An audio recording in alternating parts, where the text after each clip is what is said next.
Howdy, howdy, y'all. It's another Maharaj chapter, chapter 36. And this one is, gotta say, quite a fun name.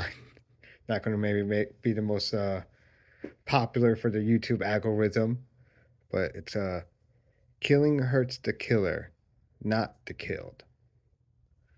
Um, but it's I do like this. Actually, I do like this chapter a lot. Has a lot of really good quotes in it, I would say, that I really like. Um, in fact, even it has at the ending, it has like an actual Maharaj quote, and his quote is, "In your present state, only the sense I am refers to reality. The what and the how I am are illusions. The sense I am is the manifestation of a deeper cause, which you may call self, God, reality, or by any other name." So, yeah. So right off the bat, I mean that's a good quote. I mean, I like that quote, but I think that also helps, especially this is your first time on like getting familiar with this sense of I am. This is like a very basic sense of understanding of what Maharaj talks about when diving into the I am in a sense of and whatnot. So if you ever hear him talk about that, that's what he's referring to. Now, there are another couple interesting points he makes in here in general that I want to go over. They're very interesting. I'm trying to. Oh, I found also interesting. So, random point. He does talk about vegetarianism. He brings that up. Well, actually, the questioner kind of brings it up because they're talking back and forth about animal skins, and using animal skins because of, like, some of the yogic practices. You use animal skins and whatnot, especially Shiva and whatnot, and and during this time, especially when you remember when Maharaj was alive, like I think that was like very much a hot topic. I think at the time, so this may still is to some extent today too, right? But anyways, he seems like he likes vegetarianism, but yeah, he's got to get down with the I am. That's the deepest. That's the most important cause. But like, vegetarianism's not a bad cause. He says he's even like he's. It's interesting. He talks about at one point too how like yeah you can go and try to change the world. I mean he thinks that's better for the individual than it is for the world. He thinks no one individual is going to really change the world until the world's ready for it. Essentially, it's kind of what he seems to argue. He seems to argue that when the world, it's like right time, right place, all that sort of situation, when the stars align, kind of deal. Um, yeah, and so there's a lot of that sort of back and forth that's very interesting. Um, here's one interesting point he makes because at one point it seems that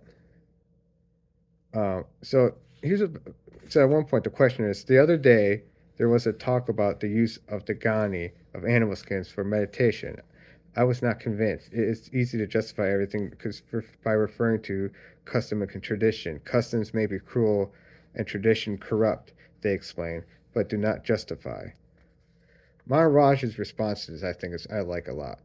I never meant to say that lawlessness follows self realization. A liberated man is extremely law abiding, but his laws are the laws of his real self, not of his society. These he observes or breaks according to circumstances and necessity, but he will never be fanciful and disorderly. So I like that. Yeah, I think that's a good way of describing why sometimes you can see some of these, liberated and enlightened people do some things that we may like, whoa, that's crazy. That doesn't seem like they may even break moral and ethical bounds, what we consider certain moral and ethical bounds of our day. But yeah, I think like he says here, it's normally because of some deeper thing going on. There's some deeper reasonings, like once you see the situation for what it is. Like for example, one of the most popular figures in Hinduism is Narayan, who's the fourth avatar of Vishnu, who's this lion who's like tearing into a person, well, half beast, half man, and he's like tearing into this guy. And so from the outsider in, it's like, whoa, that's terrifying. It's this lion just ripping apart this guy, and that's like no. So they're like beautifying violence, or like Kali, you know. But once you understand the deeper meaning behind what's going on behind them, like that Kali's, a vanquisher of darkness, and same with Narayan. Uh, that guy he's eating is like an evil like ruler essentially. He was like not a good dude. It wasn't just some like random poor peasant guy or something. Uh, so yeah, a lot of times it's like there's so much context in a lot of this stuff, and I think that's what he's really trying to get at with this.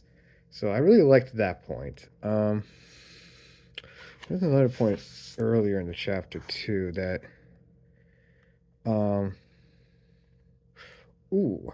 So here's something of an interesting point the questioner made, and then the response that I really like from Maharaj. The pattern is significant and important. It has made its own value. By saying that a woven design is merely colored threads, you miss the most important thing, the beauty of it. Or by describing a book as paper with ink stains on it, you miss the meaning. Identity is valuable because it is the basis of individuality, that which makes us unique and irreplaceable. I am is the intuition of uniqueness. Maharaj. Yes and no. Identity, individuality, uniqueness, they are the most valuable aspects of the mind, yet of the mind only. I am all there is. Two is an experience equally valid. The particular and the universal are inseparable. They are the two aspects of the nameless as seen from without and from within. Unfortunately, words not only mention but do not convey. Try to go beyond the words. What and then the questioner, what dies with death? Maharaj, the idea I am this body dies. The witness does not. And then then he talks about the Jains believing in multiplicity witnesses, and they get into this sort of God debate, which goes back to eventually like that quote before about the liberated man actually being very law abiding. But yeah, so that part, like with the identity, individuality, uniqueness, like these are like this is the thing about these. These are the thing I agree. I agree with what the questioner is saying. Like was saying, it's like these are a beauty. They are beautiful, and there's something to be appreciated. But especially if you are someone who is trying to go beyond the mind, beyond this, and goes through to that the source, as Maharaj is saying, then yes, you have to realize that these things are of the mind. And does not mean they're not. And like he says, these are that doesn't. It's an experience that's equally valid. These experiences of the mind, they're valid experiences. It's not like saying like these aren't valid. So I like that he even specifically says they're even equally valid. It is an experience equally valid. So the particular and the universal are inseparable. That us experiencing, and I kind of understand that as us as individual beings, um, experiencing the world, experiencing the universe, that is inseparable from the universe itself fundamentally. Because what are we experiencing but the universe, ourselves, each other? So, and then what dies with, and then I like how he says, what dies with death, and yeah, exactly. It is just this body, this form, but not the source itself. That that keeps going. That's one that is this the universe. So it's always just been around and always will be around. It's just a matter of just getting a hold of it. Um, And then I don't know if anything else. They talk about in the beginning about like some guy who had like at the beginning, like they talk about this guy who had reappeared. You know, like was born and died 1,000 years ago, and then it was reborn in another body, like a guy who looked the same as some other guy. I mean, I get it. I get it. It's very compelling, but at the same time, I do like how Maharaj, it's like, how do you know this is a new body? That is, I would agree to. It's like, how do you know it's a new body? Especially nowadays, Well, I mean, even back then, they knew about genetics. So it's not like Maharaj was born in 1800s or anything. Like, no, he was born like, 60s, 70s, whatever. But yeah. Anyways, I think that is about it. I think I'm gonna wrap it up at that. Nothing too much more there. So I hope y'all enjoyed this video.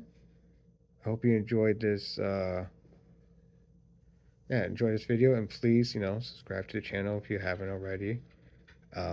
Please like the video and watch the others in this playlist if you haven't already. And yeah, have a good one. Peace.